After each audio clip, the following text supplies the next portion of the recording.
Julian, your videographer from the KNOM website. Welcome to the College of Complexes. Let us know if you'd like to see some more of these nice videos.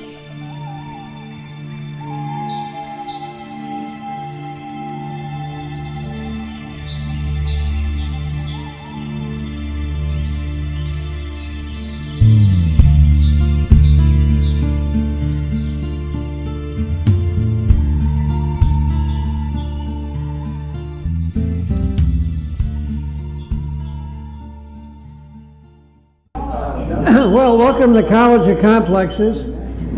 This is our 186th meeting since January of 2009. Actually, it started in Chicago in 1951 for the purpose of solving all the world's problems. They're still working at it. We put a speaker on every week, different subject. We require our speakers to take a position on an issue or express a point of view. We give them an hour to make a presentation. If anybody interrupts the speaker, remind the interrupter that we listen only one fool at a time. That's one of our rules. If the speaker have remarks, rebuttals, everybody in the audience gets 5 minutes at this podium that wants it to respond to what the speaker said for or against. And then the speaker gets to comment on the comment and close the meeting. It usually ends about 9 o'clock. So anyway, you're in for a treat. Our speaker, before I introduce our speaker tonight, is there any announcements? Now's the time for announcements. Anybody have any announcements? You have an announcement? Can I make a... Sure, right here. Come on up here. Make whatever announcement you want. It's not an announcement. You may not allow it. I wanted to make a suggestion. Well, let me tell you why. Remember 2 or 3 meetings ago, we had a meeting on abortion rights. At that meeting, someone put some pamphlets out that expressed a different point of view. And I suggest that if someone puts pamphlets out, they should also speak about them during the comment period so that the speaker is able to rebut them. In that case, you know, when I got home, I thought, gee, I would like to have heard her rebuttal on this, but she didn't have an opportunity because no one, you know, presented them. Do you understand? Okay. Do you agree? Yeah. Right. Yeah.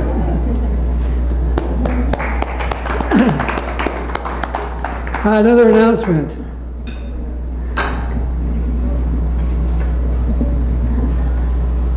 In a couple of weeks, a friend of mine is going to bring in somebody from out of town to speak.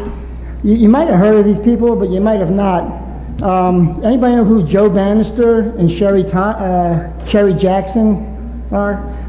They're 2 IRS agents that found out that the IRS is illegal, what they're doing as far as collecting a lot of their personal taxes, and they stopped paying their taxes. They're in a movie. They're like kind of famous because they were in a movie a few years ago, and they're coming here to an event. I think my friends bring in some flyers with the actual date and the place. So it's an interesting thing. The movie they're in was called Freedom to Fascism by Aaron Russo, a famous Hollywood director. And anyway, so this is going to be an interesting event. I don't think they're going to try to talk you out of paying your taxes. They managed to stay out of jail, but it's a lot of trouble. But it brings up a lot of interesting other issues too. So look for the flyer. When the guy gives out the flyers, you know what he's talking about.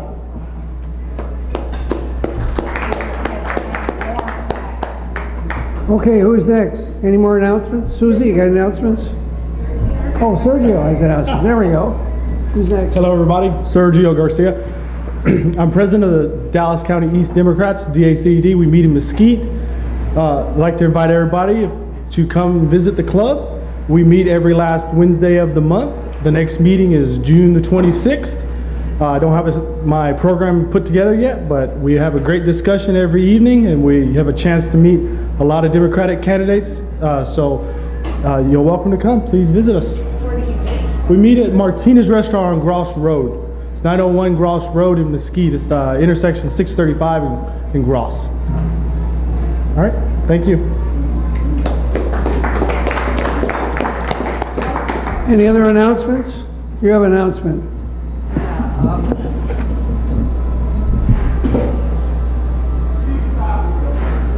Okay, next Wednesday at 7 p.m. Will be not only will be Juneteenth, but will also be an action in front of the Walmart at I-30 in Cockrell Hill. We will meet at the Taco Cabana there just to meet, and then we'll fly our customers as to the poverty wages and the bad working conditions, sexual harassment, and other problems that Walmart workers face. And then after we do the flyering, or whenever we're run off the parking lot, we'll go back into the Taco Cabana and celebrate Juneteenth. That's this coming Wednesday. On July 4th, I just found out today, at 9 a.m. at Clyde Warren Park, which is that park over Woodall Rogers downtown. There's a rally against all the government spying on the people that's been going on. That started under George W. Bush and is accelerated under the current president. And so that's July 4th at 9 a.m. mercifully because of the heat. We don't want anybody getting overheated, so we're doing it early in the morning. And on July 2nd, I don't have the darn address with me, but in front of one of the congressman's office there in Lakewood is at 10 a.m. on July 2nd is a protest against the chain CPI cuts to Social Security that are being threatened. And I didn't bring the flyer with me, so I can't tell you the exact address, but it's at that same shopping center where the Lakewood Theater is at. There's a bank building. I think it might be Chase Bank or something like that. But no, it's Wells Fargo. You're right. It's that one. Okay, so it's down the street over there. So I'm sorry I didn't have the flyer, so I didn't have the address off the top of my head. Thanks.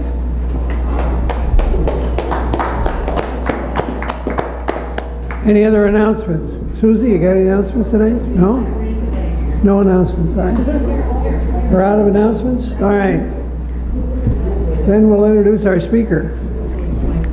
Tonight we have Jim Love. He's semi-retired, teaching math at a local community college, having worked as an engineer and an educator in both fields, and holding a BS in applied physics and MS in physics from the University of Texas at Dallas. He's going to discuss how there was a revolution in 1968 and it was global, that it took power nowhere, that it changed political common sense everywhere. He will show that the main change was a distrust of government that mainly benefited the political right of the USA. Jim will argue that we are presently dealing with unfortunate consequences of the change, which is revived 19th century globalized capitalism, and will argue that the consequences of the revolutions are unintended and harmful. He will also show alternatives. Without further ado, please give a very, very warm welcome to Jim Love, our speaker tonight.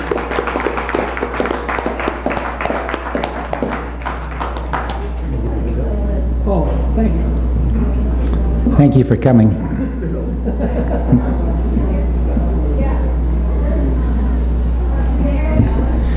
Okay, let me background you just a little bit before I get into this.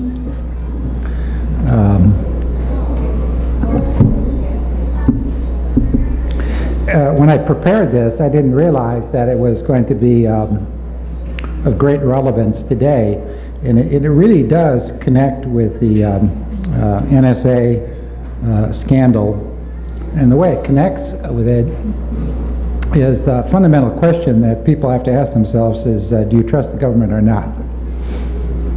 So, I mean, we will get into that, but distrust of the government turned out to be a huge consequence of this revolution. The other thing that I want to do is I'd like to background you a little bit on a guy whose name is Emanuel Wallerstein. Is anybody familiar with that name? I wasn't either.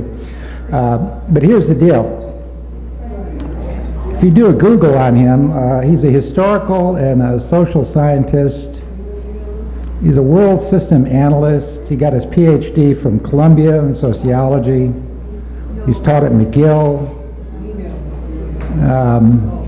Since 2000, he's been a senior research scholar at Yale. But the deal is that he's been a theorist on global capitalism, and there's two main things. One is that he was early on a critic of globalized capitalism,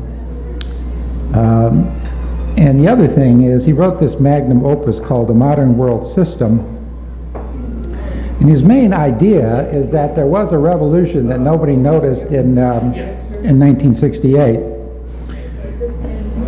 So what I'm going to do is explain this.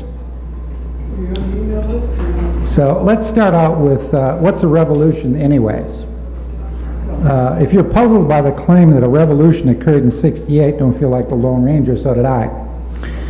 But it's more radical than that. This guy, Wallerstein, also claimed that beginning with our revolution, most revolutions have been global in their effects, whether or not they took power locally.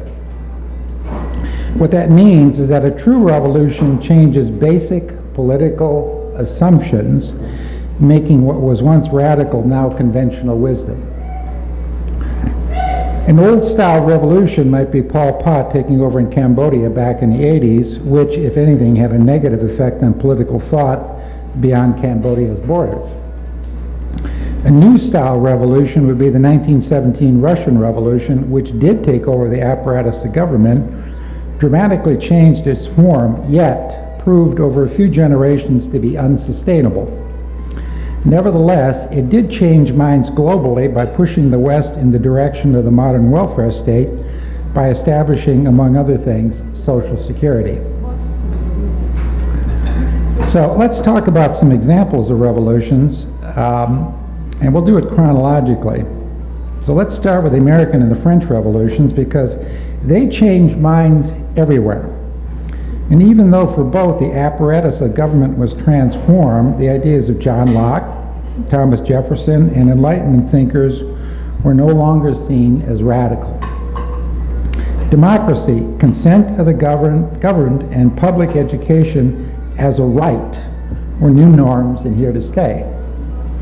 Also, as mentioned in the introduction, the Russian Revolution is still with us, is the ideas of Marx, whether you like it or not, and later, disciples like Norman Thomas, John Reed, and Emma Goldman led in both Europe and the United States to the recognition of labor unions and establishment of the welfare state with its, for better or for worse, system of entitlements. But the one you're really interested in is the 1968 one, and for that, I'm going to need to take you back a bit and name some names and events that'll bring it all back by means of free association. This is experimental here, and rather than grinding through anecdotes from that time, I'm going to list names, I'm going to list events, and you can let your imagination and personal history fill in the details. So here we go. Mario Savio. Anybody recognize that name? Mario Savio. He was the leader of the student rebellion at Berkeley way back in the 60s. Martin Luther King, Malcolm X, Gloria Steinem, Chairman Mao, the Cultural Revolution, Abby Hoffman, Watts, Detroit riots, the Chicago 7 trials in the aftermath of a police riot at the 1968 Democratic Convention, the Symbionese Liberation Army, Patty Hearst, bra burning, draft card burning, Norman Mailer and the Armies of the Night, self-immolation, first of a Buddhist monk in Saigon and then a Quaker demonstrator just outside McNamara's office in the Pentagon. Nixon's peace plan, widening the war into Cambodia. Don't trust anyone over 30. Medgar Evers. Never buttons worn at the University of Alabama. Hell no, I won't go. Violence is as American as apple pie, according to Stokely Carmichael. Pseudo-intellectuals as a dirty word, according to George Wallace. And I could go on, and if you're old enough, so could you. But here's the question. What was everybody revolting against exactly? Lots of things. For liberated women, it was against being force-fit into stereotyped roles. For blacks, it was against Jim Crow laws. For draft-age guys, it was against a military that was pursuing an unjust war. For Abby Hoffman and Chicago demonstrators, it was a Democratic Party that had sold out to the military-industrial complex. For Chinese peasants in the Cultural Revolution, it was a revolt against a corrupted political system that had no idea of what to do about perpetual poverty. For hippies, it was against conformity in the land of the free and the home of the brave. And for all, and this is important in general, it was revolt against, remember this phrase? The establishment, which had betrayed every ideal that each state was said to stand for. So, around the globe, there was a loss in confidence in statism and its ability and even its intentions to deliver on its promises. Virulent anti-establishment sentiment now was pervasive in both hemispheres, yet importantly, taking governmental power was not the usual outcome, often because it was seen as dangerous, if for no other reason than being a part of the establishment meant that you could become part of the problem. So you needed to tune in, turn on, drop out. At least that was Dr. Leary's mantra and his advice. What to do? Well, it depends on where you were on the planet. In communist China, the state increasingly turned a blind eye to localized capitalism while it competed internationally in so-called free trade while manipulating their currency and centrally managing their economy. Mao, a few decades on, rolled over in his grave and the Chinese head of state made an appearance on the floor of the New York Stock Exchange, signaling that his country was well down the capitalist road. In Russia, that communist state began to disintegrate, and in its place there was later established temporarily a cutthroat capitalism until Putin put a stop to it, but did permit its national champions to compete internationally just so long as the state owned 51% of each champion's stock. And in the USA, our highly ironic legacy is that a revolt against the establishment that originated on the left to mainly protest the war in Vietnam benefited mostly the extreme right, who, if nothing else, down to this day, has a deep suspicion and mistrust of the government. It's as if Abby Hoffman and his yippies have won. Having failed to take control of the government in '68 and end the war, they nevertheless converted Ronald Reagan to the belief that government is the problem. Reagan even used the line in his first inaugural, never really realizing that such anti-establishment thoughts made him a bedfellow with the far left. So, what have we established? So far, there was this revolution, and not only was this revolution, but what did it do? It caused people to lose faith in government. Now we come to the tragic part. The far right, along with everyone else in the aftermath of the '68 revolution, is convinced that government is the problem, and they decide that freedom is the answer. Freedom from government interference in your life, that is. And now you begin thinking, okay, about Ron Paul and the NSA scandal. All of which sounds great until you realize that for them, freedom equals free markets, and the government's only proper role in connection with this belief is to get out of the way and allow a revised 19th century laissez-faire capitalism to work its magic. Which, by the way, has worked about as well as prophesied by Bush 1 in his semi-famous remark on voodoo economics, but never mind. The true believers have faith and facts can go to hell. As of now, a long string of debt bubbles have proven this outlook to be false, and on both a physical and environmental basis, the free market philosophy is wrong, unsustainable, and doomed. And even the forerunner of a global governance, I'm talking about the IMF, the WTO, and any number of G-somethings, has often blindly followed this lead, persisting in physical policies that only work until the next bubble. So how do you fix it? Well, you begin by realizing three things. First, prioritize changing minds and forget about taking control. When enough minds have been changed, then the taker will become automatic. Unfortunately, it may take an economic or an environmental catastrophe even bigger than we can imagine to get the message across. This last go-round of the Great Recession should have worked in forcing a rethink of so-called free market ideology, but didn't, because the right is playing a long game. With gerrymandered House districts, they possess what amounts to a veto, so they can afford to wait while they block any changes and continue to dismantle what's left of the New Deal. Second, know that in doing so, you're on the side of history, because the economic collapse that will precede the political collapse is inevitable. Why? Because the steadily accumulating debt at all levels, state, corporate, and personal, is unsustainable, and inflating or growing our way out of it is unlikely. The kind of inflation we're talking about is politically impossible, and the growth we need is environmentally ruinous, as resources are already depleted, and the sheer scale of bringing all the planet's inhabitants up to the level of middle-class Americans is daunting, if not impossible. Thirdly, we need not just a blending of socialism and capitalism, something I've long argued for, but also a new kind of capitalism where we rethink basic assumptions on debt and work. And now here comes the most controversial part, the part that I haven't quite made up my mind on. Tom will be happy to hear this though.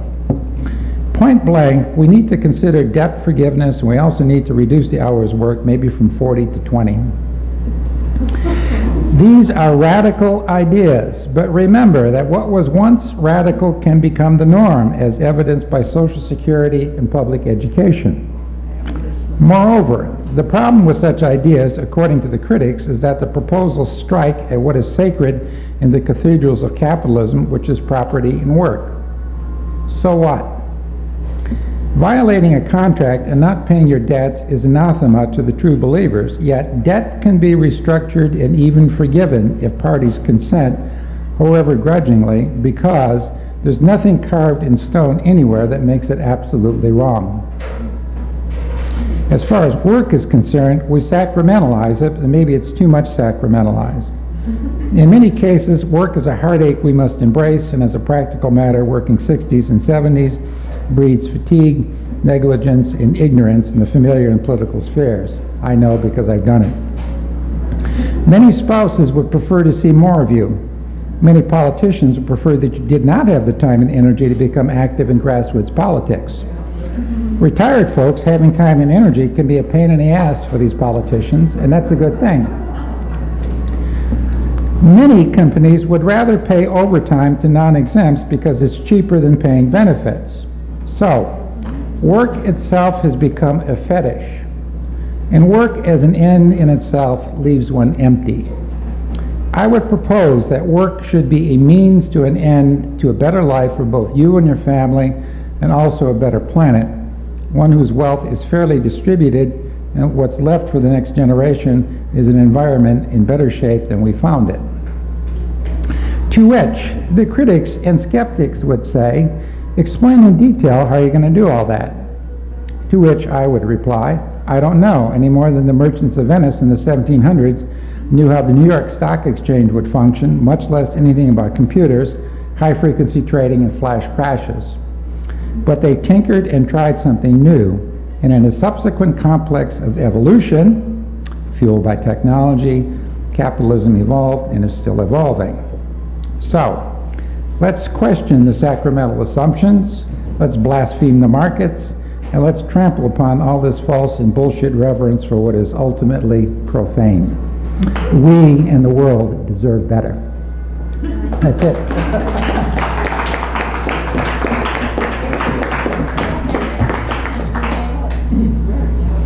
Well, I can give this to you. You're welcome to the copy. All right, any questions? Okay. Oh, the guy's name is Wallerstein. Wallerstein. He's on the faculty at Yale. He was at Columbia in 1968, and his ideas were formed by the student revolts which occurred at that time. As a matter of fact, it was global. France was going through quite a bit at that time. Wallerstein, Wallerstein. Emmanuel's first name, yes. And where did your ideas come in? Where did you drop off? Well, his main idea was there was a revolution in '68, but the nature of the revolution was people didn't take power so much as they changed minds, and I agree with that, and that's his idea. The consequence of the revolution is having lost faith in statism. I happen to agree with that, and anything beyond that, okay, is my responsibility. Thank you. Anybody else? Yes, sir. Explain the rationale for reducing the work week from, excuse me, could you explain the rationale for your comment regarding reducing the work week from 40 hours to something less? I believe you mentioned 20. Thank you. Well, I mean, if you have a fixed amount of work to be done, you automatically can reduce the unemployment, okay, by some factor, right? Now, whether or not wages are halved is not something that I've thought through, but you can certainly reduce unemployment, and you can also bring social pressure to bear for how profits are divided up. I mean, if there's anything that's imbalanced in the world economy, is how the profits are distributed. Okay? Unfortunately, there is no global authority, okay, that can force, and I don't shy away from using the word redistribution. Okay? Now, capitalism has no mechanism whatsoever for figuring out what a fair distribution of profits are. There's no mechanism whatsoever. And when the money people buy and own the legislation, or the legislators, okay, then there are no laws, okay, that restrict them, okay, from hogging everything. My view is this, is that somehow or other there's going to have to be some sort of redistribution, right, along the lines of equity. You know, but keeping in mind, of course, that we're not going to be able to bring everybody up to the living standards of middle-class Americans, which of course is the gold standard and the ideal, and the reason why is because we're resource limited. I mean, what are you going to do to the planet in the process, okay? So there's going to have to be, not in my lifetime, but sooner rather than later, there's going to have to be some sort of an adjustment to that reality. John. As I recollect, the Democrats were in power for most of the 60s. What do you think they did wrong to bequeath this revolution? I'm not so sure that they did anything wrong, and I have thought about that question, right? I mean, it's fun, you know, to play the game of point the finger, you know, well, they did this wrong and they did that wrong and all that sort of thing. One thought that has crossed my mind, for what it's worth, okay, is I do know that I was 17 or 18 shortly before I left home and I went on my own. I mean, I just wanted to be on my own, and I figured that I was being badly managed and badly handled by my parents, right? And I could do a better job. Surely I could do better. Well, in some cases I did, in some cases I didn't. I mean, but those who rebelled against the nanny state, you know, who said, oh, I don't like this suffocating, enveloping womb to the tomb type thing. I mean, I imagine that there were times, okay, once they cut loose of that, they wish they had it back. So, but my answer to your question is who did something wrong? I'm not so sure anybody did anything wrong. It may be that the rich West was a victim of their own success. And for that, and maybe $1, you can get yourself a cup of coffee. Yeah, but go ahead. Another question. Don't you think that Lyndon Johnson's guns and butter really sunk the ship? Well, the idea that you're going to fight a war on poverty and you're going to fight a war overseas, and we all remember the Martin Luther King famously, showed how much they were spending per person on the war on poverty versus how much they were spending per person to kill Vietnamese. All I can say is that in that period, we were worried about the threat of world communism, and a lot of ideas that seemed to be very good ideas weren't, like the domino theory. For example, like if we let one nation fall, all the rest will fall like a bunch of dominoes. Well, we completely misread that. I mean, the whole deal is that the Vietnamese just wanted self-determination. They wanted out from under the French, and they wanted out from under, the United States, and they wanted out from under anybody and everything. All right. Anybody else?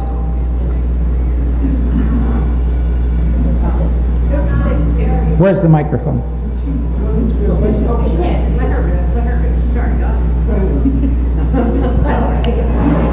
You seem to be hitting on two aspects of protest, raising a distrust of government and society evolving in terms of culture and capitalism. And by the dates and the cultures and the countries that you're naming, it seems to me that you are attaching this point by point to be cyclical. Do you think it is cyclical culturally for people to protest, to demonstrate, and for that to affect their culture in terms of capitalism? This distrust of the government? Well, let's start with distrust of the government. I hardly distrust all governments. Period. I mean, I hardly, and I even distrust governments who supposedly have checks and balances like ours does, because to a large extent they've been defeated. All right, and I think that's no secret as far as people are concerned. As far as whether it's cyclical or not, yeah, it's cyclical because at some point people get fed up and they've had enough. Do you think we're So, I mean, one way or the other, it is going to correct itself. Now, it may be the easy way or it may be the hard way, right? But it is going to correct itself because I'm with Lincoln. You can't fool all of us all the time. Now, and you can talk about the so-called democracy that we have, but it's a Potemkin village. It's a facade. I mean, we have the best, we have the best democracy that money can buy. It's $1, one vote. But the thing that I think is interesting and new about all this is that there was this revolution, which is somewhat startling, and it was global. I mean, France had terrible problems. De Gaulle even fled the country in the 60s and temporarily hid out in Germany because of huge riots, that engulfed all of France. What's really new about it, though, is how the right wing benefited by latching on to this, I hate the system and I hate the establishment, and they've parlayed it. They have parlayed, that sentiment, into fuel which keeps their political engine going.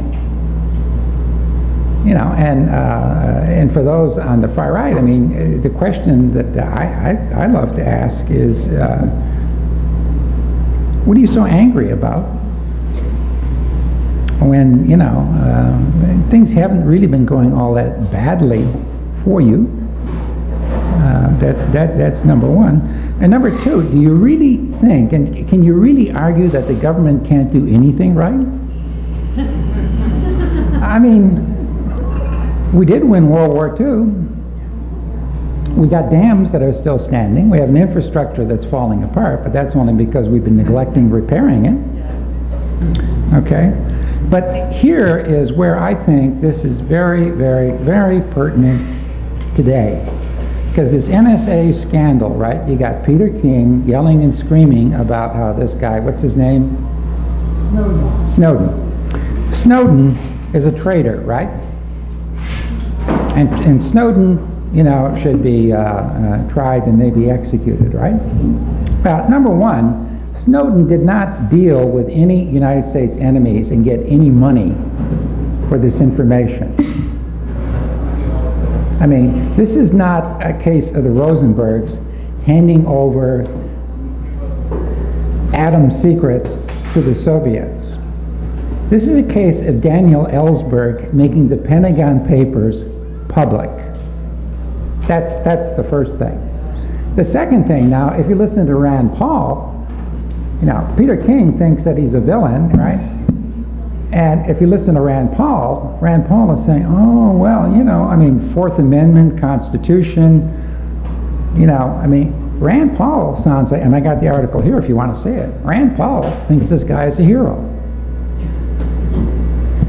But what's at the basis of all this? What's at the basis of all this is, do you trust the government or not? And how far? And with what? And the Republicans have a huge problem, and the huge problem that they've got is that on the one hand they're saying, oh, the proof that you can't trust the government is the fact that the IRS, okay, has poked its nose where it didn't belong, right? But when it comes to national security, you can trust all those bureaucrats, okay, not to poke their nose where it doesn't belong, okay? And they're doing the right thing. Now, if you don't see an inconsistency in that, come see me afterwards and we'll discuss it. But it's a huge problem. And it is topical, and it is relevant, and it does go back to this thing that I think that Wallerstein managed to put his finger on, is that the outcome of all of this Sturm und Drang, okay, that took place back in the '68 was don't trust the government. The hell with the establishment. Susie. Okay, so Jim, you made some really excellent points about what we can do about it, and you alluded to the fact that, you know, those who are still employed are so immersed in their work that they find it difficult to have the time to study the issues. And I find myself in that position quite often, to where I feel like there's just not enough free time to really understand what's going on behind the scenes. Now, there is a reason that Texas ranks last in civic engagement. We are last of 50 states in the nation for people contacting their legislators. If the legislators do not hear from us, the people, about issues that we care about, people dying by gun violence, women's rights, equal pay rights, which the governor just vetoed a bill that had already passed through both houses of the legislature that was headlined this morning in the Dallas Morning News. My question for you is, how do we get people more engaged in that, short of having a revolution? Well, I would point out that revolutions, you don't have to man the barricades, but you do have to change minds. And that's why I mentioned specifically at the very beginning, I mean, you'll win if you can change enough minds. But the big deal is that you got to get out there and you got to explain things to people, you know. Well, that's difficult. I mean, I'm getting paid, you know, one whole dinner, okay, for doing this. But I'm hoping that I'll change a few minds. That's one of the reasons I'm doing it. So do we need to ask people to just go do it? Try picking up the phone and calling your legislator on an issue that you care about? Start with your family. I mean, start with your family, you know, and I have a right-wing sister, and I know the difficulties, you know, in doing that. But I don't give up. I mean, I point out the inconsistencies, and I say, you know, I love you to death, but you need to think about this. Because, you know, and I'd be happy, you know, for you to correct me where I'm wrong, you know, because I'm sure I'm not right about everything. But to me, the main thing is you forget about going to the barricades. The main thing is you got to change enough minds, and once you do, it'll become automatic because the politicians, okay, don't want to go against public opinion. That'll get them unelected. Except on gun violence. Well, yeah, but they're that's an I don't want to go there. That's I don't want to go there. Yes, ma'am. You can see it coming on the gay rights. Just think back 20 years ago. Now, most Americans lived in the idea of a gay couple. Look at how far we've come. Now, Margaret, that's an excellent point because what was once radical can overnight become the norm. I mean, and it doesn't take people very long to get used to it. My favorite story along those lines is when my father got married, and we're talking about 1939, right? Well, he's Catholic, his bride-to-be is Catholic, but he's Irish and she's Polish. My grandmother is going to boycott the wedding because he's marrying beneath his station. Okay, I mean, how an Irishman ever figured anybody was beneath them is beyond me, but that's another thing. But in my generation's time, all of that was completely erased. You know, I mean, mixed marriages, and we're not talking about race, we're talking about religions, okay? Were common, and nobody paid any attention to it. The next generation, it became racial. I mean, mixed race marriages are now, it was a brave thing back in the 70s, but now it's like, what are you going to do? I mean, these days, more whites are dying at a rate faster than they're being born. So what are you going to do? Who are you going to date? So I mean, these things that were once radical, I mean, it changed. And now these days, I mean, finally the politicians are figuring it out that this younger generation could care less about sexual orientation. It's a non-issue. So, Ralph Reed, you know, being an exception, but okay. Anybody else for questions? Yes, sir. Well, I just thought you made a really good point, and I could be wrong, but when you said it may take a much more severe financial or an environmental catastrophe to change minds. Now, these examples you just mentioned did not take such a catastrophe, but with the order of magnitude of the changes you're talking about, I think an environmental catastrophe may. Yeah, I'm sorry, will you finish? Okay. Yeah, what I'm shocked at, quite frankly, I would have thought back in the SNL disaster, and we're talking about, and which everybody is familiar with here in Texas, this is like 20, 30 years ago. The mayor of Garland went to jail, right, which is good, but I would have thought there would have been one hell of a rethinking going on about the wisdom of deregulation. But I was wrong, and the reason I was wrong is because once they got away with that, they thought, well, we can get away with this, we can get away with anything. Yeah. And they proceeded on pace, they being both Democrats and Republicans, to dismantle every piece of regulatory apparatus they possibly could, because how were they going to make any money otherwise? So, all right, and if there's no more questions, I'll sit down and invite your comments. And oh, I'm sorry.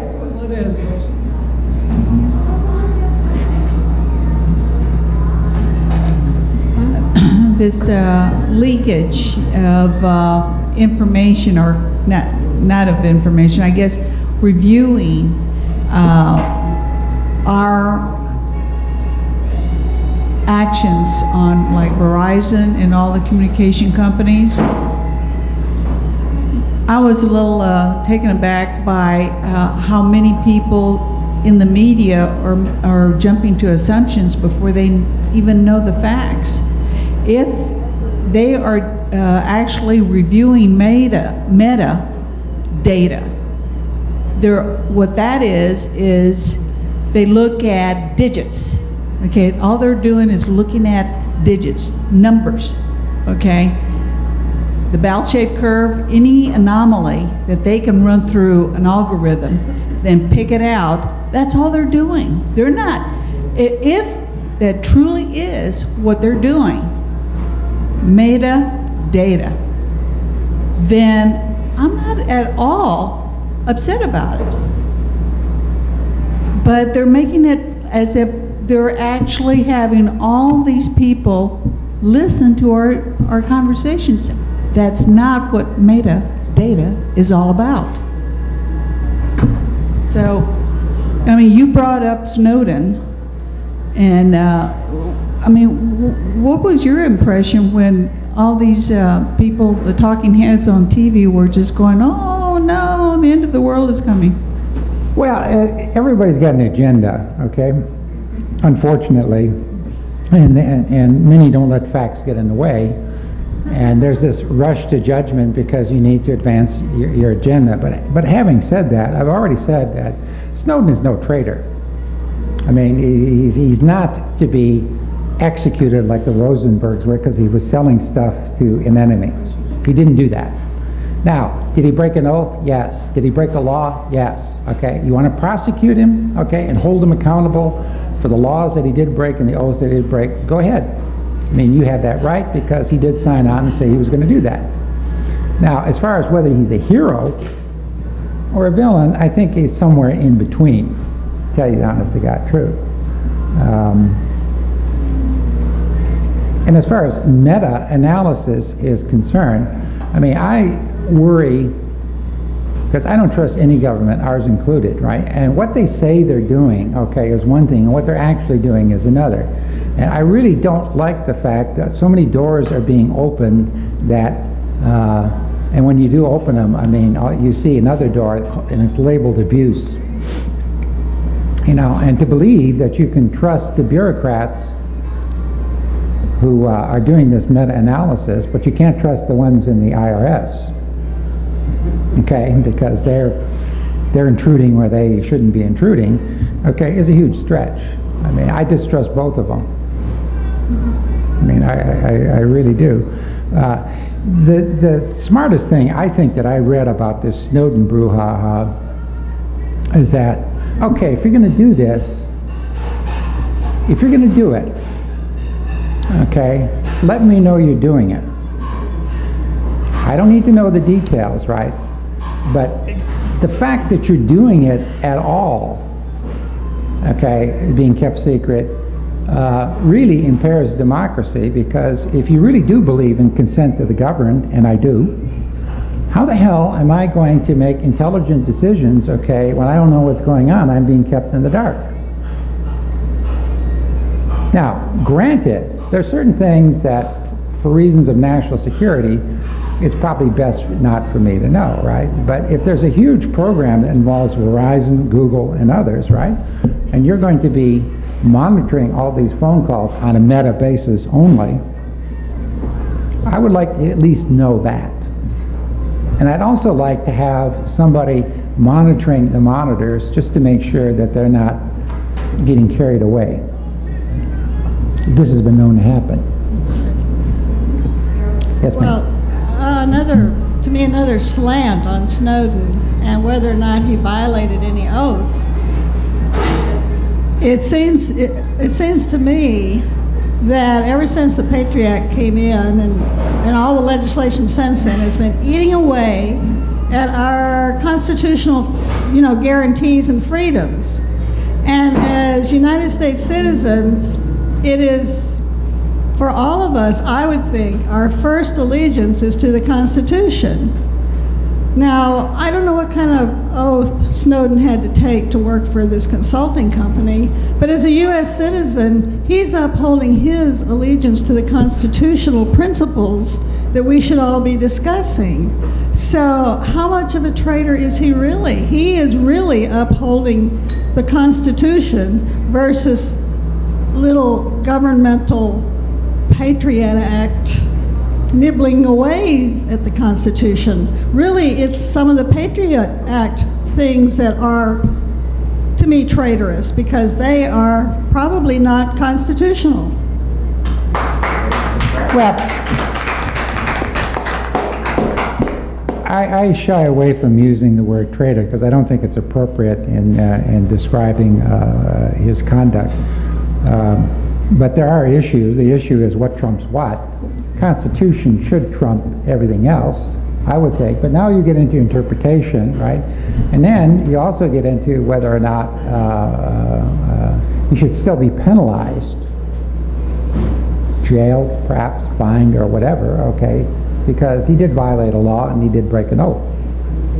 Now, people a lot smarter than me and people who are a lot more conversant with this subject are going to have to wrestle with that one. I don't think it's all that clear cut. I don't think it's an easy thing to unravel. The only thing that I'm absolutely convinced of, he's not a traitor. He's Daniel Ellsberg 40 years later. He's revealing stuff that people didn't want revealed. But he didn't sell it to anybody. And he's not profiting from it, at least as far as we know. At least as far as we know.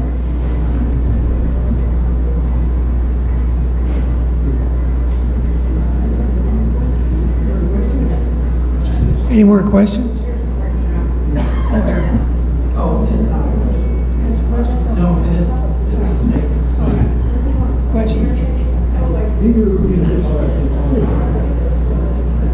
Okay, I'm going to let people have at it. Thank you.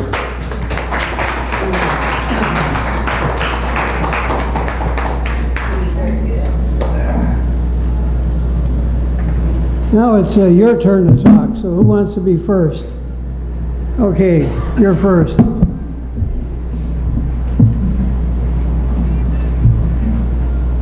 Thank you, Tom. I'll forget what I was going to say otherwise. Oh boy.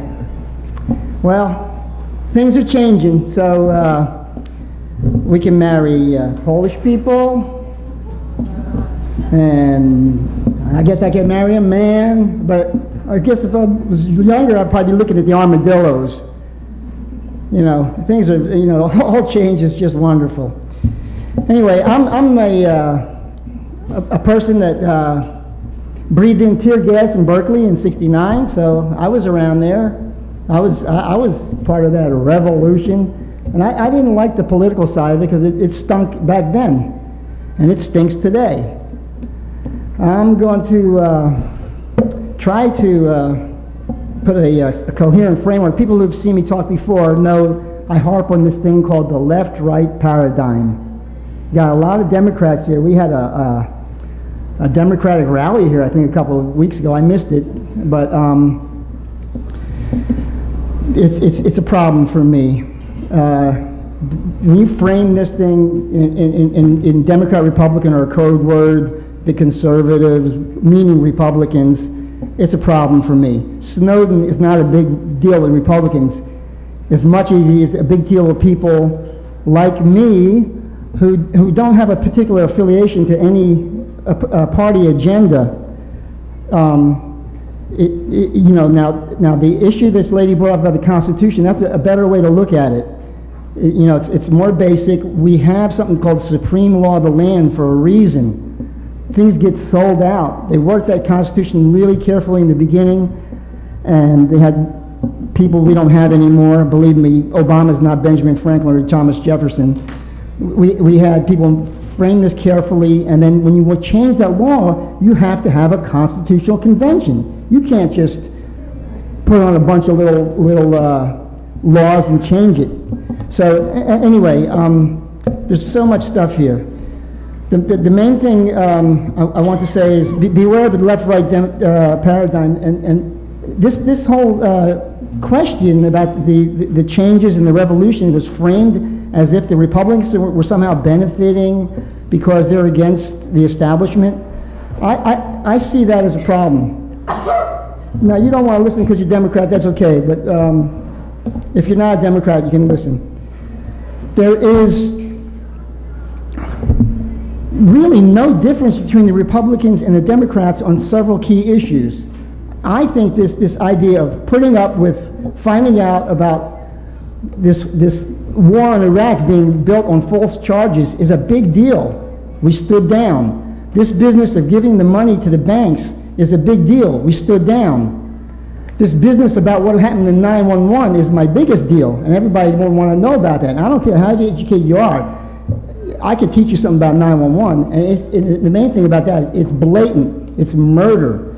Now, when you said 1968, the first thing I think of is Kennedy, RFK, MLK, Medgar Evers you mentioned. This is what caused distrust in government.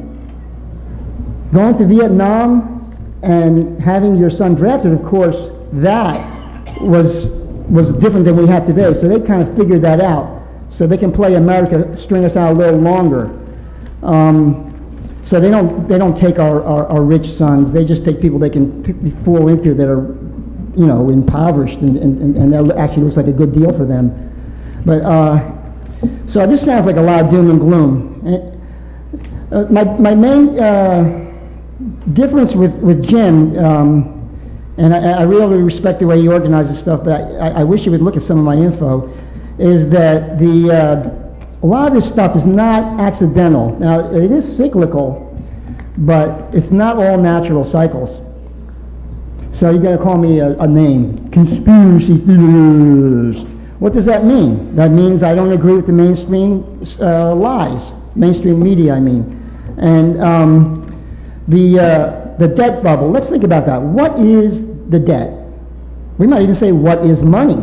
These sounds like crazy questions. What is money? Especially now that they print it digitally ad infinitum. I think Jim and I agree on this, that this can't go on forever. It's just headed for disaster. Historically, it looks bad. But what I'm seeing is a ridiculous adherence to party line. When the Republicans are in, the Republicans are all for these horrible policies. When the Democrats are in, they're all for these horrible policies. I'm talking about wars. I'm talking about giving the bankers the bailouts. I'm talking about hiring lobbyists, and I mean that, you know, to run the FDA and the Defense Department, everything. So that's what I call the left-right paradigm. There's no difference. The debt bubble. First of all, I can't get into what is money, but it's getting real arbitrary. The debt bubble is just money we give to the Fed. The Fed prints money. The Constitution is supposed to print money.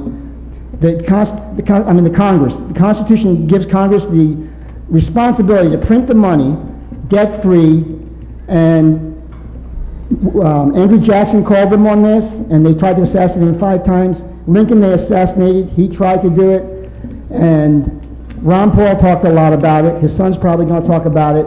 It's nothing to do with Republicans or Democrats. The debt bubble is money that we owe the Fed. We owe interest for every penny we spend.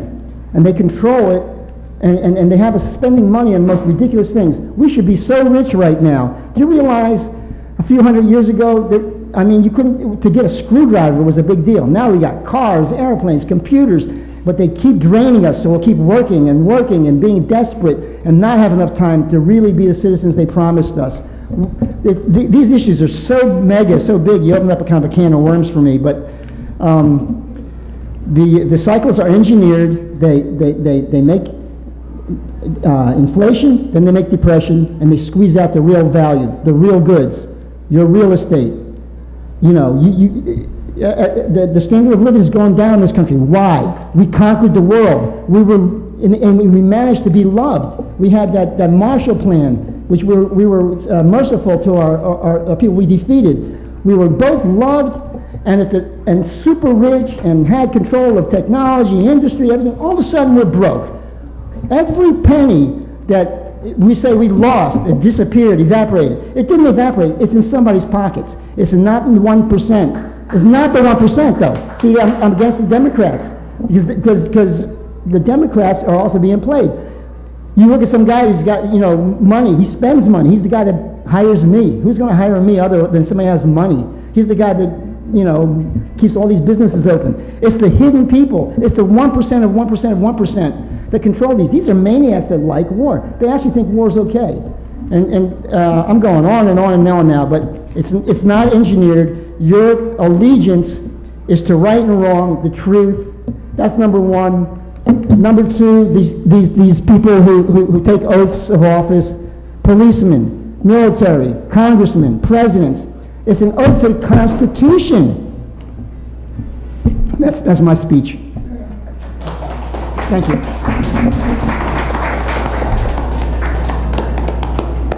Okay, who's next? There has to be a next. Is there a next? Oh, we have a volunteer. It's coming up here. Al Holman is next.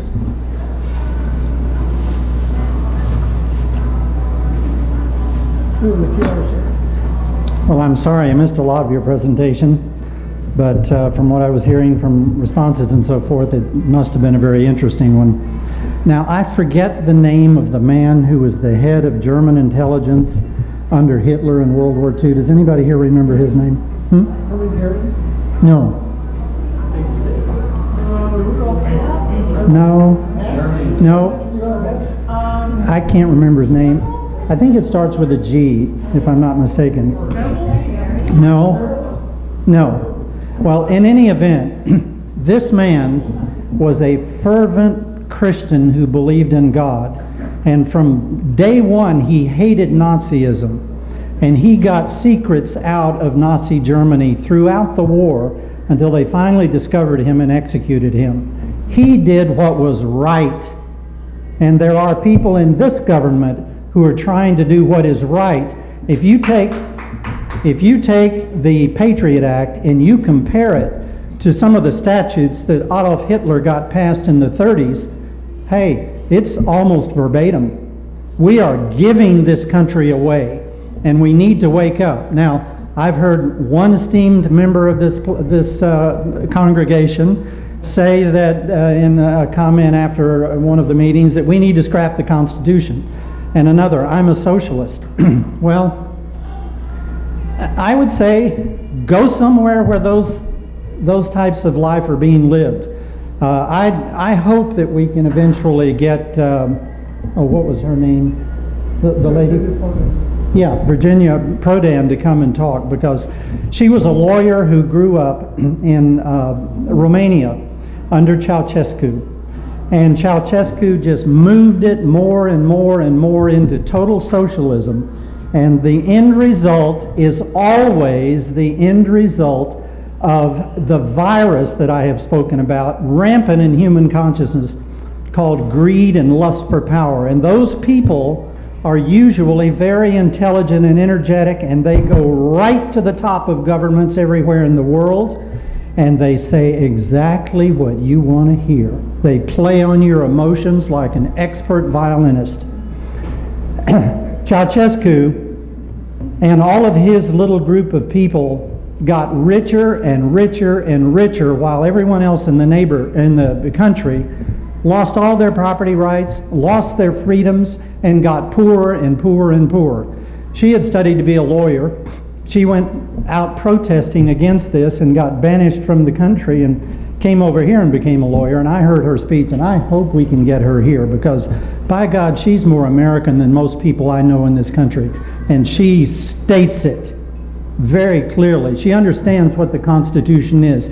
This is the first government that I know of in civilization that had, our founding fathers had the good sense to realize that people are greedy and lustful for power. And as Thomas Jefferson said, if we ever allow a private banking system to take over control of our currency through inflation and deflation, which are not just happenstances, they're all controlled, they're planned.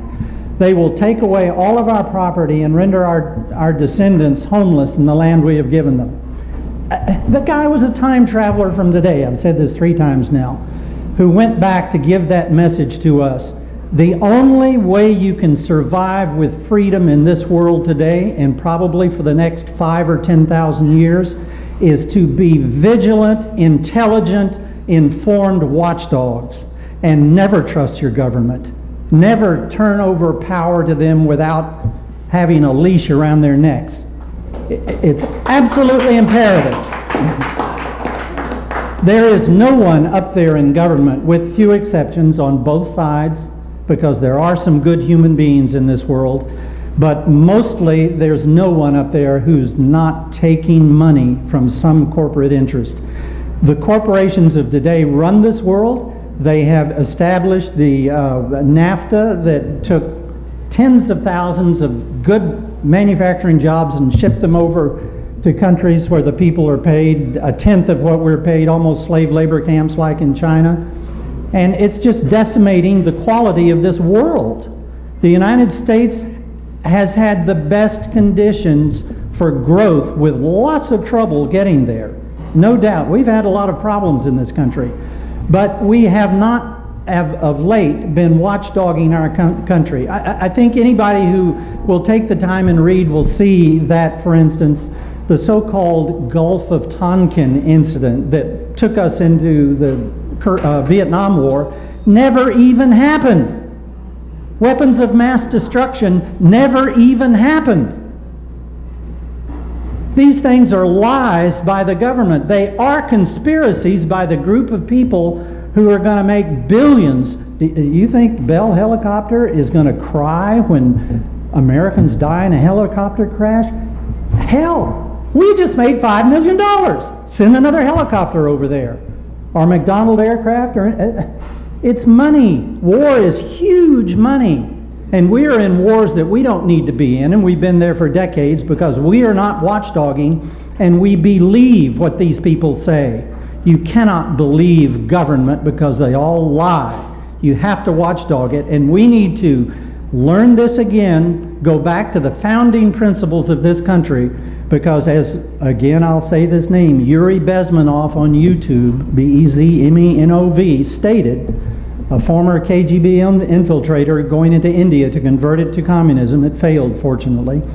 But he defected to the United States, and he stated basically to us, this is the last bastion of freedom on earth, and you must wake up soon.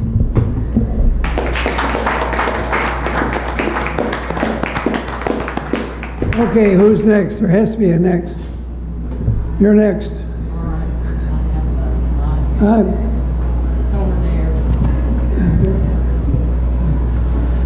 Okay, the speaker tonight has a similar educational background that I do, and it's a very interesting theory that the right co-opted all the foment of the late 60s. It certainly is worth reflecting on, and I certainly have prescriptions of my own.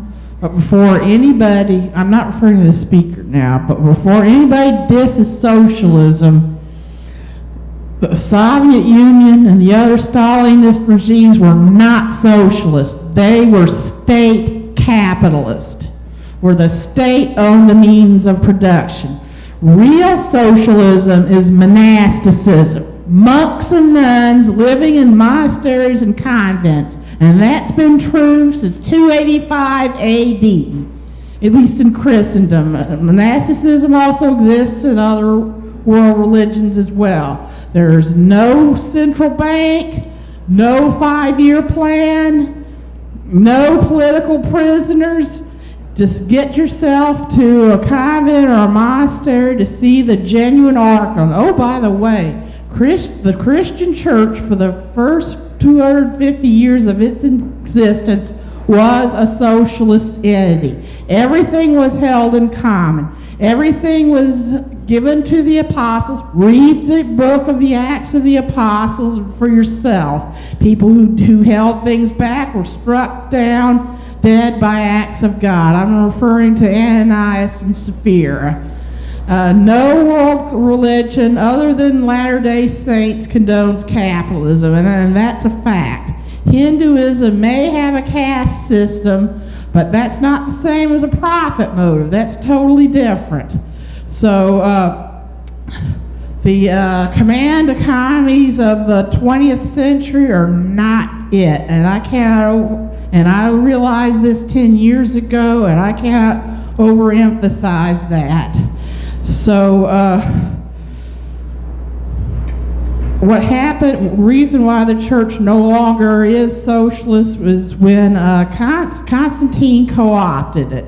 The Roman regime realized that it could no longer stop it by persecution. It just kept growing. There were no national borders to stop it, and so he decided to co-opt it, and he converted it back over to capitalism, and the church has never been the same. But I am a socialist. No, I do not want to abolish the Constitution. It's a valuable document that has helped people for over 200 years. Not quite the 250 years of the early church, but I've never told anyone or proclaimed online or anywhere that I want to abolish the Constitution. I do want to abolish corporations. I do want to abolish the Electoral College. I do want to abolish free trade agreements. I do want publicly funded campaigns, but I do not want to ditch the Constitution or the Declaration of Independence.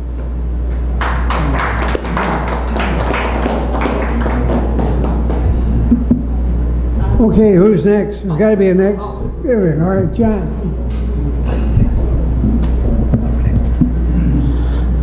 Well, thanks, Jim. That was very interesting.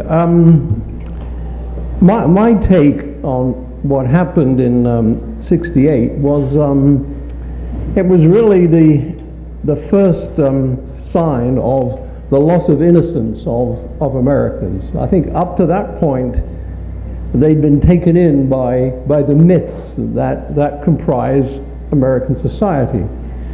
The myth that capitalism is always right, etc., etc. That we are free, and so on and so forth. There's several myths that I won't go into, but I think that the Vietnam War caused the young people especially to step back and say, hey, something's happened here. Our country's done something that we don't like. In fact, we don't support. So I think that was the beginning of the loss of innocence. I think from that point on, then government began to be distrusted. Of course, Johnson left and Nixon came in, promising to end the war. In fact, he accelerated the war into Laos and Cambodia and so on. Yes, the Eisenhower's warning about the military-industrial complex has never been heeded. In fact, it's grown from strength to strength. Probably, it's sapped America of a lot of its technical resources. My own view, yes, I have criticized parts of the Constitution. I think America would have been far better off with a parliamentary system of government. I think it would have been far better off where it didn't arm itself up to the teeth. Case in point, after the massacre of the children in Connecticut, what did Americans do? They rushed out and bought more guns.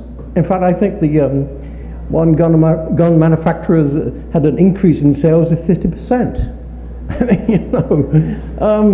There's a strange madness, about this country that I still, after 40-odd years, cannot quite grasp.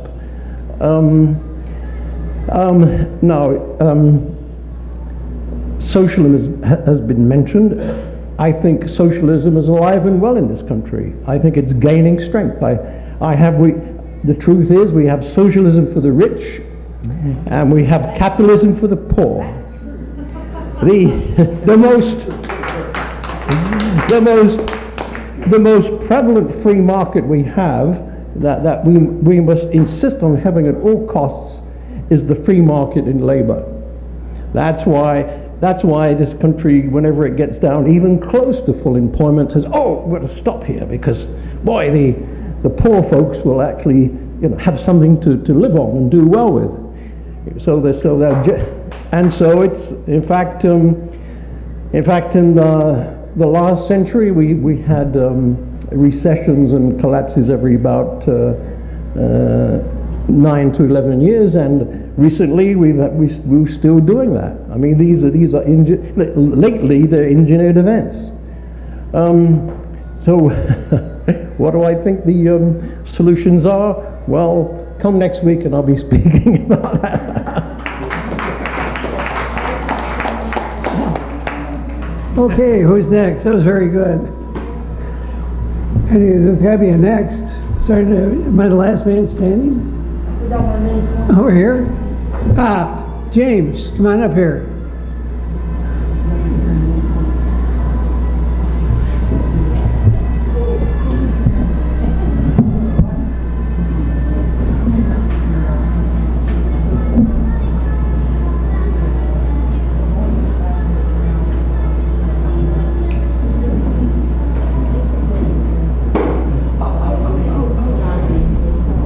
Jim Peeler is next.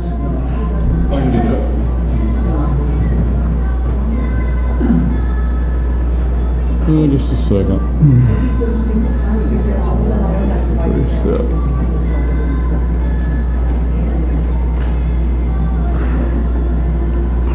Our subject has probably been a little more open tonight than what the menu was.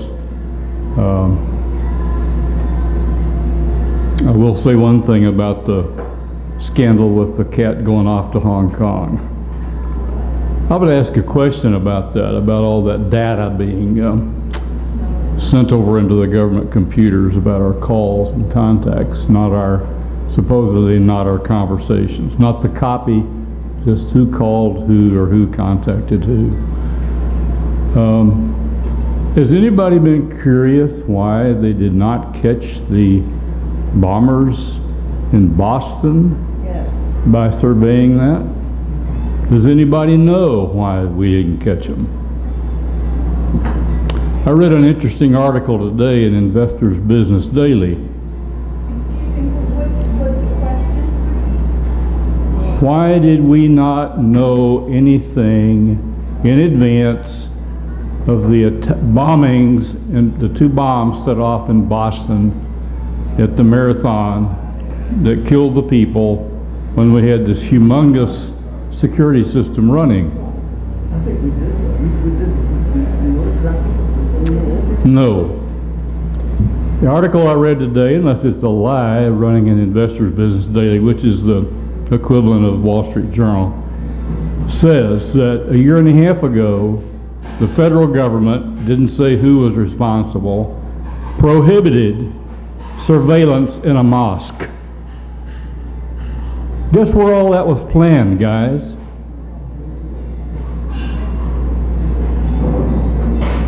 The surviving brother says in the mosque with a radical leader. So by definition, we weren't paying any attention to what they were saying or doing. Would we have figured out what they were going to do? I have no earthly idea. But the fact is, we were prohibited from doing it. And they could be sitting here on the microphone listening to every word we're saying tonight, or logging all of us in to see who came to the meeting tonight. We don't know. Who knows what about who? But I thought it was rather interesting to read that in spite of us capturing all these millions and probably billions of contacts that have taken place, there was one area that we lined off. Didn't say they lined off the Methodists or the Presbyterians or the First Unitarian on Preston Road, that we wouldn't pay any attention to them, but we would not pay any attention to the Muslims because they protested about it. I would say one thing about socialism. I really respect our member for disclosing to us that she's the one that she was alluded to earlier, so we don't have to play a guessing game.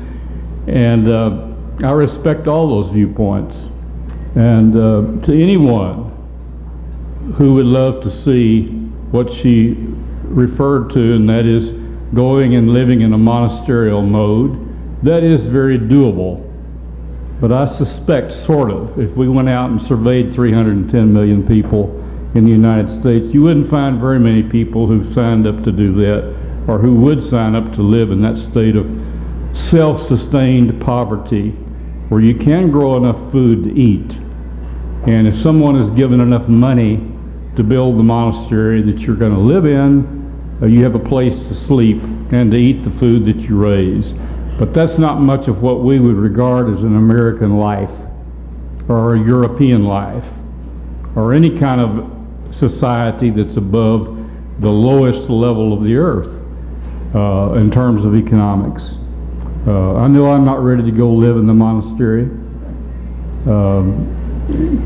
And if anybody else is, then they're welcome to go.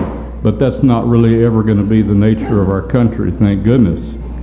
It is a perfectly valid concept and idea, and it will work under certain circumstances. I appreciate Jim coming and talking to us tonight. The thing that I guess that I appreciate most is the fact that Jim does good research.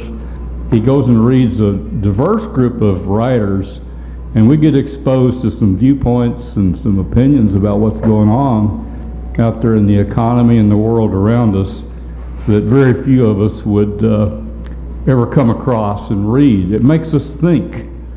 And you know, there are times when I come to the meetings, I did not get up and say a word after the Democratic candidate spoke at the last meeting because I felt so battered.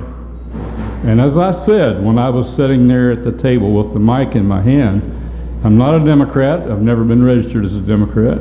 I've never been registered as a Republican. I am an independent voter.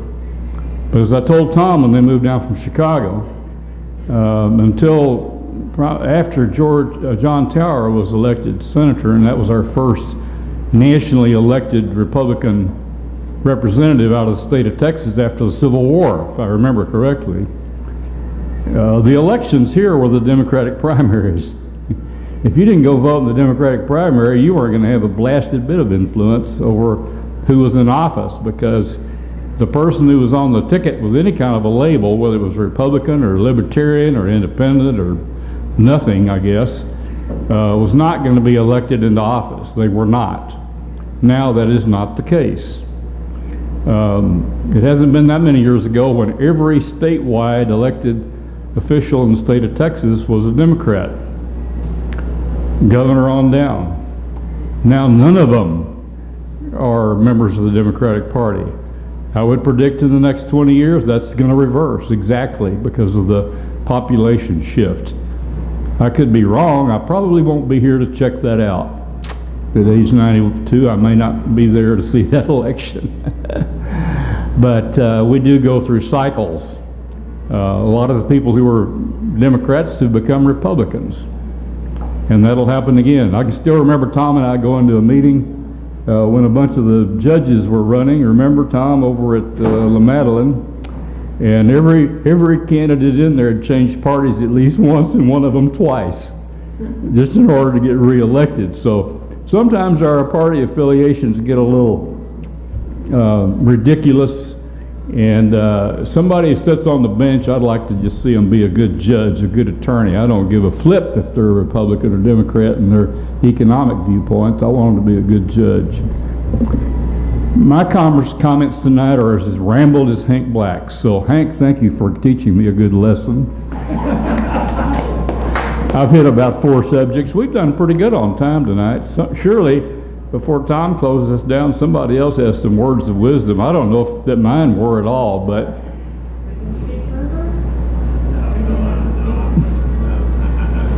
does Grover need to go down the hall?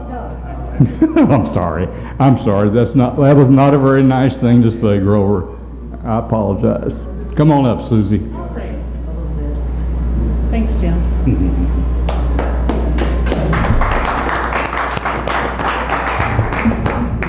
I don't know how many words of wisdom I have to share. I just want to thank the speaker, Jim, for his preparation tonight and for introducing us to this topic.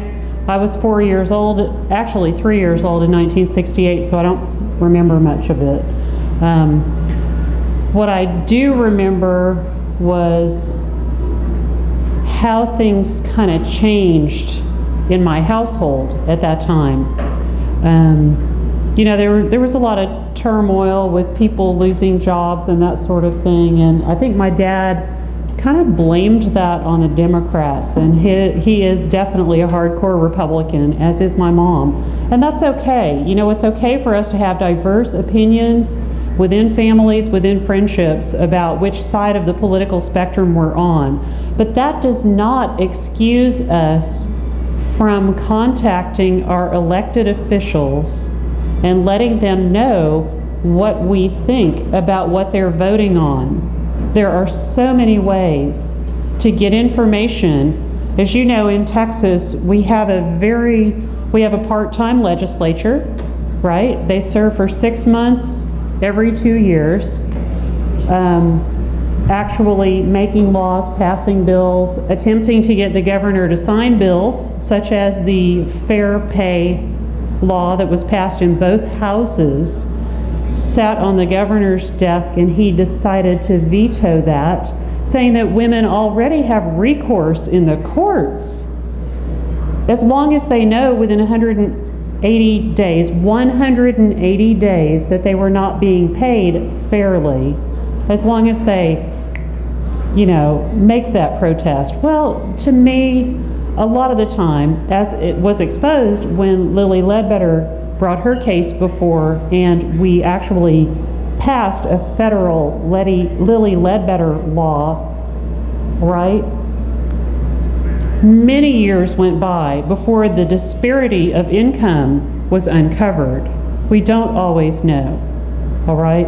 All we're asking for is equality, right? Okay, so for the legislature, which is very Republican controlled at this point, to agree to pass a law for equal fairness for women in employment, and to have the governor turn it down, veto it, that is a slap in the face for women everywhere. I don't care which side of the political spectrum you're on. I care that women work hard, and we should be equally compensated for what we do, okay? And if you haven't reached out to contact your elected officials about how you feel about issues that you can passionately get behind, fairness or equality, or perhaps something that relates to school finance or water rights or any of the number of things that state government is involved in, then I'm sorry, but quit your bitching. Stop it now. Quit getting together with your little friends and talking about how bad things are if you haven't bothered to reach out and do that. I don't care if all you do, as I've done, is just sign a petition that you got that you agree with, an email petition that goes automatically to your legislators. It's that easy. It really is. Now, whether they choose to listen to you or not, that's in their court, and that's on their conscience, right? But you've reached out. I don't want to hear another report that Texas ranks 50th in people actually contacting their elected officials. 50th out of 50 states. That is crazy to me. We are intelligent people. We have opinions. We freely share them in this forum. Let's make it known. I don't think, and respectfully, Jim, I don't think that it takes a revolution, but I do agree with your point that it does take a change in our minds, in our consciousness, in our ability to think through the concepts and get involved. Tell a friend, tell 5 friends, tell them to tell 5 friends. We have to make our voices heard for change to happen. Thank you for letting me speak. Okay, who's next? Is there going to be a next? Well, come on up here and make it then.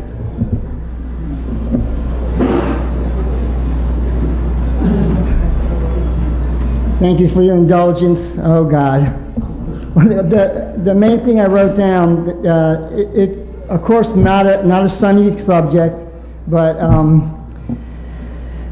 the thing that alarmed me most was I heard this meme. Things have to get worse before anything's going to get fixed. And there is truth in that. However, the way it was expressed, and the reason I was alarmed, it makes me think that we are preparing to welcome disaster. It fits our doomsday religion. Now, we in this country, we're not fighting a war like they are in Iraq, where they're blowing up every day and so forth. We're fighting an info war, and it's very psychological, and it's kind of high tech, and the media is part of that. I got clips, and nobody seems to take me up on this, of the mainstream media being caught in its lies that are unbelievable and very relevant. Now, as you know, I think 911 was a false flag, and there's a whole string of things like that. And that's a pattern. As people with patterns, we try to make generalizations. We have to be careful not to make a generalization where it does not apply. However, the media is involved in something called predictive programming. This may be new to you, but we are in a war. We are being attacked. We are not being attacked physically. Well, I wouldn't say that when it comes to some of the fluoride and the crap that's in our air and our food. However, we are being attacked mentally. They're putting out what's called predictive programming. They're softening us the army before it attacks and really makes this big move. It sends out artillery and softens the minds. Well, the mainstream media is so co-opted now, it's so corrupt, you will see before they roll out some unconstitutional or otherwise inhumane next step in the progress towards the bottom, you know, the collapsed economy, blowing up oil wells, blowing up Twin Towers, all kinds of things. You'll see it in the media first. And people now with the internet, they record the stuff right off their TVs, and there's a date on it. And you'll see things like an airplane going to the Trade Center right before, 5 weeks before it happens. You'll see an album cover with the exact explosions. You'll see Superman comic book with him flying under towers look exactly like they did when it happened. Why is this important? They're preparing you for disaster. They're telling you this global warming, they got the answer, they got the cure. In fact, it's not even warming. They're trying to control the weather. They're doing a lot of crazy stuff. Again, I'm going in a big circle trying to get to my main point. Why would something that nobody else heard be like, ah, to me? The man over there said, you know, it's going to take another disaster. And he echoed something that Jim said in a softer form, before things really get better. And that sounds kind of rational. However, it's also what's being fed to us. Now, before the World Trade Centers were blown up, the Republicans mainly had a thing called a PNAC report, which said we need another disaster. We need another disaster before we can push our agenda. And then they had it. And it was exactly filled they said it needed Pearl Harbor. Pearl Harbor killed 3,000 people. So did the Trade Center. It was our Pearl Harbor in our generation. Now there was Obama came in, and right before his last election, one of his main supporters said, we need something really big so Obama will win. And he was talking about like we need another 911 is what he said. He said that. And this meme, Obama didn't say it, but one of his people who works for him does. I'll show you the quote. Oh, it's all over in my world. I'm in another world, I know, but you need to come to my world. Your world is being on this TV, it's in all the main papers. I can't get away from it. And I'm, you know, you need to also see my stuff. Yes, it has been quoted that, you know, he needs to look presidential. A wartime president can't lose, blah, blah, blah. Well, It's not just war. You know, when there's another false flag, when there's another nuclear bomb, the first place a lot of people like me look to what crazy CIA or rogue element that has some fingers in our government, I won't say our government per se, did this. That's the last thing you're led to believe. It's always some Muslim thing, blah, blah, blah. That Boston thing stunk to high heaven. That thing stunk to high heaven. The Tsarnaev brothers worked for the CIA. The guy named Tsarny is really Tsarnaev, his uncle. I mean, he's like completely, the main story. He's the media hero. It's bad. Anyway,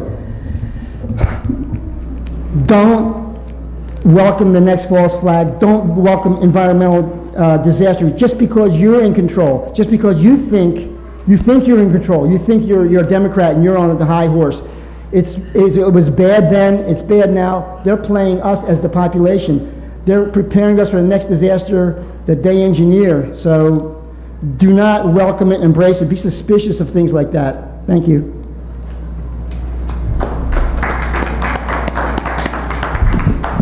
Okay, who's next? Is there got to be a next? Is there a next? We're running out of people? I can't believe it. There's not going to be a next. I guess I'm the last man standing. Well, first of all, I'd like to thank, are you going to talk tonight? No? All right. Just checking. I want to thank our speaker tonight for doing a terrific job. I think he did well.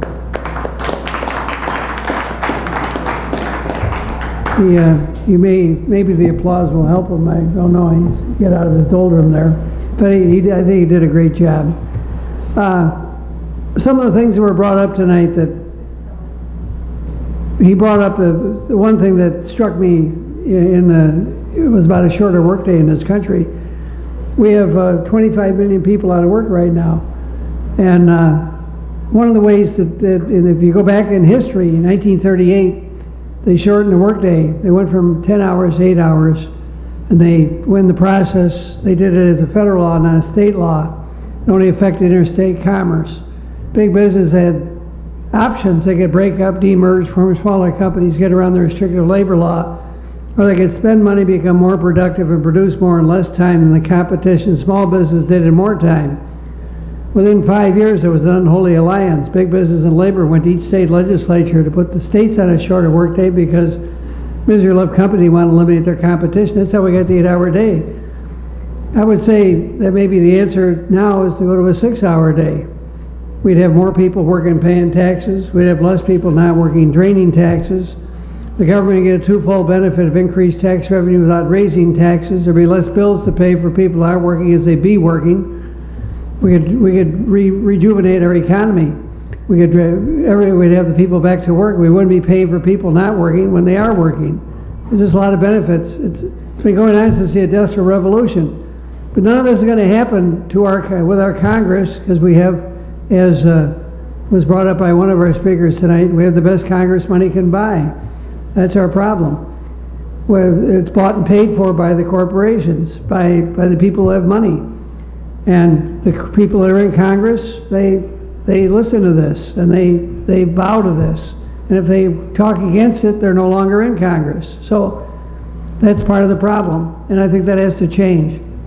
One way I think that to look at changing that is to get Congress to act in its own self-interest, to instruct the Federal Communications Commission to require the media to provide sufficient free airtime for federal candidates in general elections to air their views.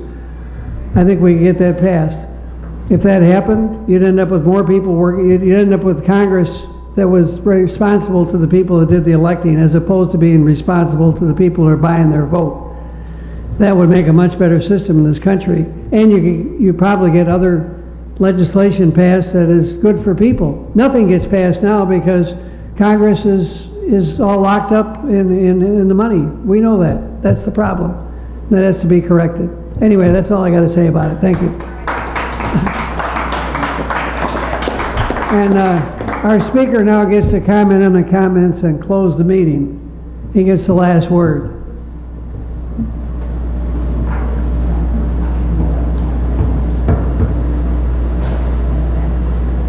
And it will be short. You got time. Yeah. I had a select of things that I thought the people were most fired up about. Cycles are engineered. Yeah, they are. The deal is there's always an elite, and the elite is ordinarily out to promote their own self-interest. Of course they're going to engineer these cycles. We have to prevent that. That goes to Albert's point, is that no, you can't trust the bastards. And that's everybody in elected office. You know, so it really is, to some degree, a shame on me. I mean, where do you get off believing that what these people are telling you, you have to have a deep suspicion of people who strive for power when you even begin to know the half of what you have to go through to get power, what you do to your family. I mean, for openers. So the fact that people are willing to do this, I think, is two strikes against them. Two strikes against them. So, yeah, I'm with you, Albert. Vigilance is required. Now, the socialism versus capitalism argument, if you argue it on either or basis, that's wrong. You got to order it on both ends. You need a mix. I don't care what anybody says. All successful economies, all successful governments are admixtures. All of them. And the deal is that what government gets to do, whether you like it or not, is redistribute wealth. That's their function. And they just redistribute wealth for the purpose, okay, of making sure revolutions don't come to a head. Now, left to the elite's own devices, they'll hog everything. Does anybody disbelieve that? They will hog everything. They have to be forced by coercive means, called laws, okay, to respect property, okay, and to pay a decent wage. There is a purpose for the minimum wage. The purpose for the minimum wage is to make sure that people, otherwise deserving people, don't starve to death or foment revolutions. All right? And that's my views on, and then, John, your point, there's two things I wanted to tell you about America. Yeah, we lost our innocence. We thought we were the good guys. We fought the just war, we helped the Brits, you know, we defeated the Nazis, and yeah, it was hard losing our innocence when we realized that we violated the Geneva Accords. We refused to recognize fair elections that have been held. We recognized puppet governments in South Vietnam and so on and so forth. But the one last thought that I do want to leave you with is the difference between the United States and Europe. And I got this from a history professor of mine in college. The difference between the United States and Europe is the difference between space and time. Europe has always been crowded. America, relatively speaking, never has been, okay? We still think there's a frontier. We still think we can have it our way.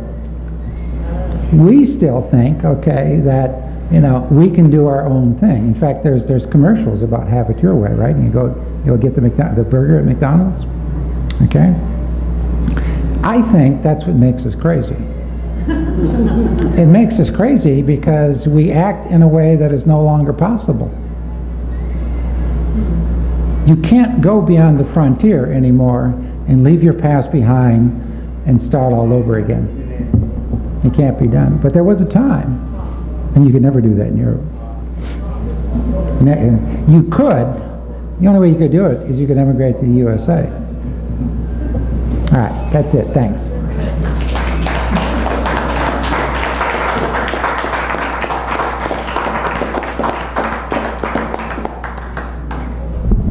While we're done here, our speaker will stick around for a while, and you're welcome to talk to them. And they'll kick us out of here at 11 o'clock. So that's when this place closes.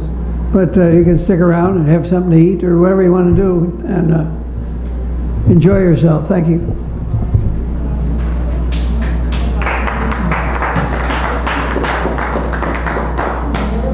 This is William, your video audio graphic from the KNON website.